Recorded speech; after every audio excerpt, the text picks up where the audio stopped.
هیواد کې د برېښنا نیمګړو پروژو بشپړول د افغانستان برېښنا شرکت لپاره ستر لومړیتوب دی. د افغانستان برېښنا شرکت عمومي اجرایوي رئیس ډاکټر عبدالباري عمر له چمتالي تر ترخیلو د 220 کیلو ولټ برېښنا لیږد مزي او د ترخیلو نوي 252 میگا ولټ امپیر سب سټیشن پروژو چارو پیل مراسمو کې وویل چې هیواد کې د برېښنا نیمګړو پروژو بشپړول او د اړتیا وړ مهمو برخو ته د برېښنا رسونه د افغانستان برېښنا شرکت لپاره ستر لومړیتوب دی. ښاغلي عبدالباري عمر زیاته کړه چې ترکمنستان ته خپل وروستي سفر کې ټاپ پروژې او له ازبکستان سره د 4 پروژو لومړنی هوکړلیک لاسلیک کړی چې هیواد کې د برېښنا ګڼې اړتیاوې به ورسره بشپړې شي. د ښاغلي عمر په وینا چې د ترکمنستان ټاپ پروژې په لیکېدو سره به د برېښنا برخه کې ستر پرمختګونه رامنځته شي، ځکه په وینا چې دا پروژه د ګاونډیو هیوادونو په توګه لوی ګډې سیاسي او اقتصادي ګټې له ځانه سره لري. یوه بله لویه موضوع الحمدلله هغه دا ده چې د ټاپ پروژه ترکمنستان، افغانستان، پاکستان دې پروژې تفاهمنامه هم څو وخت مخکې په اشقاباد د ترکمنستان مرکز کې لاسلیک شوه چې دا 1000 میگا واټه برېښنا به د دې پروژې په اساس باندې موږ له ترکمنستان څخه هرات ته او له هرات څخه داسې د قندهار تر سب سټیشن پورې رسیږي. په دې لاره کې چې څومره ولایتونه دي که فراه ده، نیمروز ده، هلمند ده او داسې دې خواته قندهار ده، دې ټولو ته به پوره برېښنا رسیږي. ښاغلي ډاکټر عبدالباري عمر وویل چې له سرخان څخه تر پلي خمري پورې د 1500 کیلو ولټ برېښنا لیږد مزي،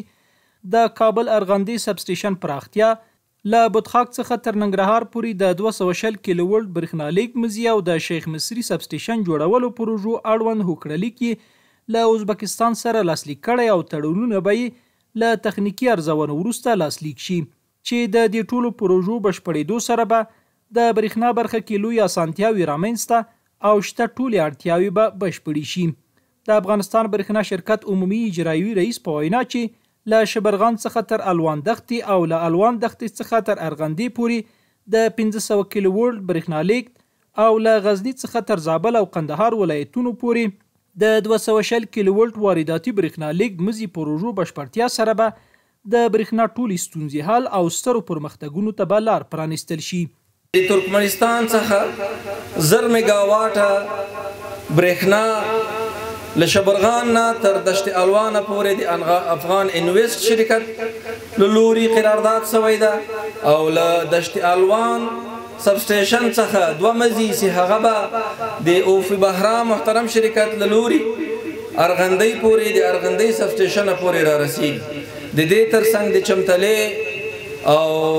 نن چې موږ د ترخیلو د سب سټیشن په افتتاح کې ولاړ یو دا هم شامل دي او همدارنګه یو بل ښه زیری چې هغه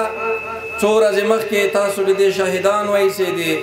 ازبکستان هیواد رئیس الوزرا یا صدر اعظم راغلی و او دلته په ډیرو برخو کې د ډیرو نورو برخو ترڅنګ د برېښنا په برخه کې هم ورسره تفاهمنامې لاسلیک شوې چې د دې په اساس به 1000 میگا واټه نور برېښنا له ازبکستان څخه داسې راځي دشت الوان پورې او له دشت الوان څخه تر ارغندۍ، له ارغندۍ څخه د بودخاک تر سب سټیشن پورې، له بودخاک څخه د ننګرهار شیخ مصري سب سټیشن ته چې موږ دغه 1000 میگا واټه برېښنا چې فلحال لرو دا به د دغو 2 پروژو په پلي کولو سره چې د دوی د قراردادونو پیسې به د برېښنا شرکت له بودیجې څخه ورکول کیږي، په دې به د موږ برېښنا 3 چنده شي. د ښاغلي عمر په وینا چې د یادو سترو پراختیایي پروژو سره به هیواد کې د صنعتي فابریکو، کرنې او سوداګرۍ برخو کې شته اړتیاوې بشپړې شي او ټولې برخې به لا پیاوړې او دوامداره برېښنا څخه برخمنې شي. د یادونې ده چې یادې غونډې کې د ریاست الوزرا سیاسي مرستیال، د اوبو او انرژۍ وزارت سرپرست، د صنعت او سوداګرۍ وزارت معین او د کابل والي هم ګډون کړی و.